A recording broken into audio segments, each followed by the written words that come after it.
Georgia.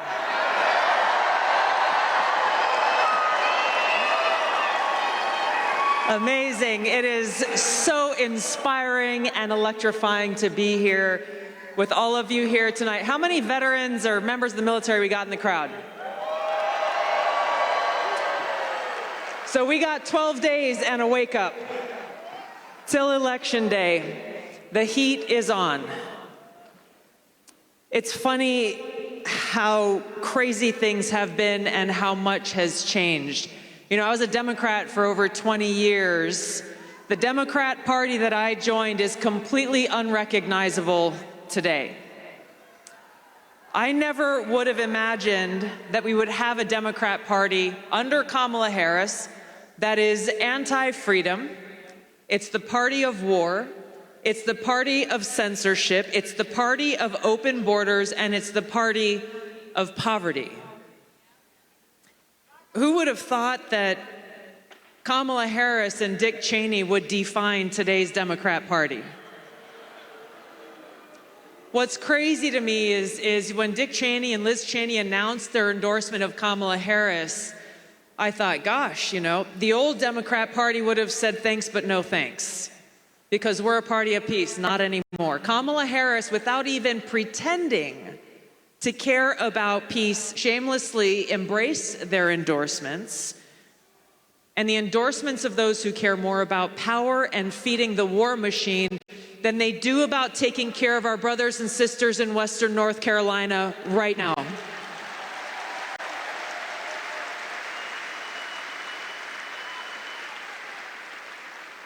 It's outrageous to me that here we are 12 days out from Election Day, and we have a presidential candidate who is celebrating sending hundreds of millions of our taxpayer dollars to help other people in other countries, supposedly help them, while turning her back on our fellow Americans who need help the most right now.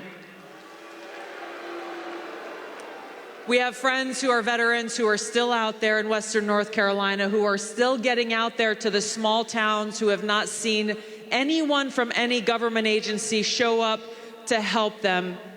And their sole message to those who I met when I was out there and those who are coming and delivering whatever we possibly can to help them survive the cold at night, saying, please don't forget us. But that's what we have in the Kamala Harris presidency. If she were to be allowed to serve there as a person who doesn't care about us and who has forgotten the American people. Nothing short of freedom and our ability to live in a truly free and peaceful and prosperous country is on the line in this election. Never before have we seen a Republican pose a greater threat to the uniparty war machine in Washington than Donald J. Trump.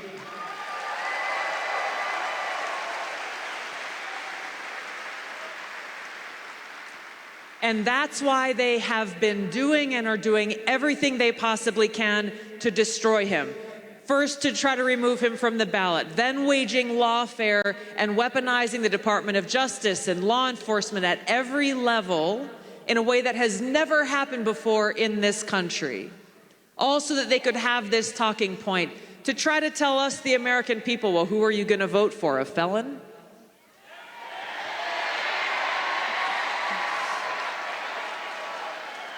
Why are they doing this? They are doing this because he has the courage to take on and root out the deep corruption and rot that exists in the entrenched Washington establishment.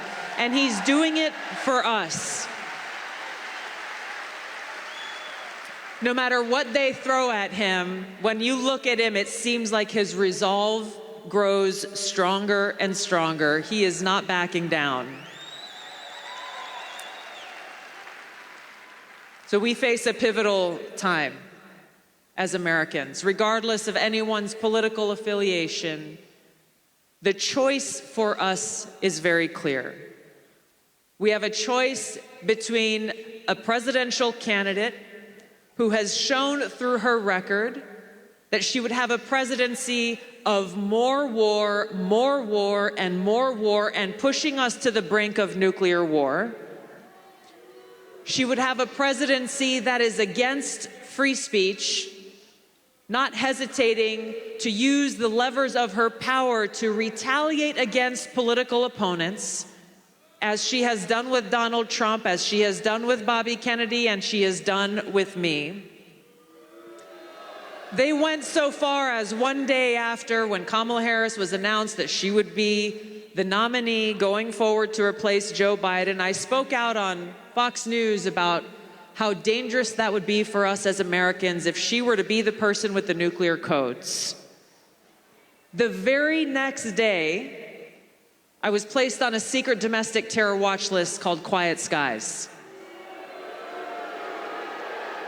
No explanation, no due process. It was federal air marshal whistleblowers who were so disgusted by being used as pawns by this administration, who doesn't hesitate to abuse their power, that they came forward and told the truth. This is what we need more of in our country. Now, for those of you who may have friends or family or coworkers, or those who you know in your lives who haven't made up their minds yet in this election, I encourage you to have those conversations. Listen to their concerns. Turn down all of the noise and the propaganda that is flooding the airwaves, and focus on what is most important to every one of us, and that is our God-given rights and freedoms enshrined in our Constitution and Bill of Rights. The vision that our founders had for us, that every one of us as Americans has the right to life, liberty, and the pursuit of happiness.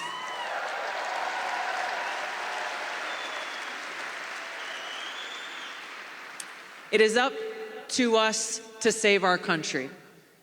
Every one of us as Americans. Our founders put in our founding documents that our government will not exist without the consent of the governed.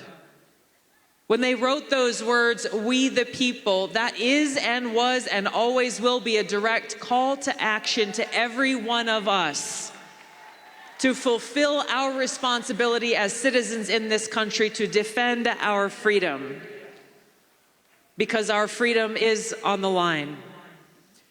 So when we go to cast our votes, how many of you have already voted? All right. So that means the work you got to do over the next 12 days is to find at least 10 people in your lives who have not voted, convince them why it is important to stand together to defend our freedom and vote for Donald Trump, and don't stop calling them until they tell you that they've actually voted.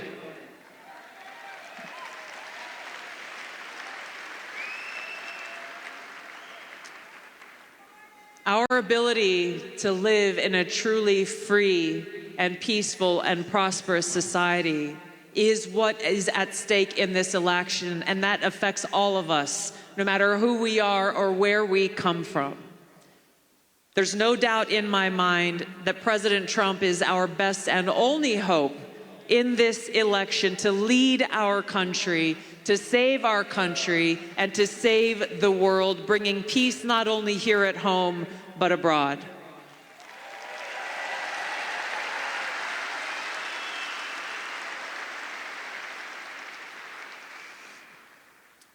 A vote for Donald Trump is a vote for freedom. A vote for Donald Trump is a vote for secure borders and safe communities. A vote for Donald Trump is a vote for peace. A vote for Donald Trump is a vote for every one of us as Americans to be able to stand strong and proud and recognize that in this country we are once again that shining city on a hill that is committed to our Constitution and our way of life.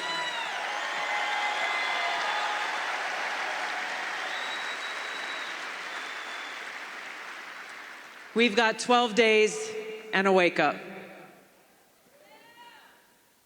When we listen to the bugle call of reveille that sounds on every military base across the country, first thing in the morning, and then later at the end of the day, marking the raising of the flag and the lowering of the flag, those of you who have been on a military base understand that when that bugle sounds, everything stops.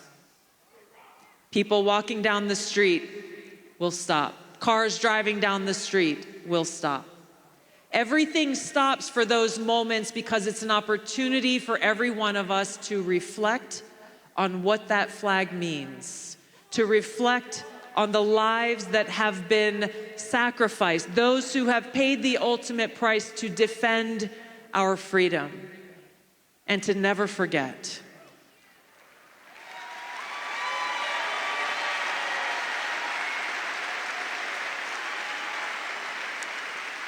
So I encourage you, because it's easy to get caught up in the busyness of everyday life.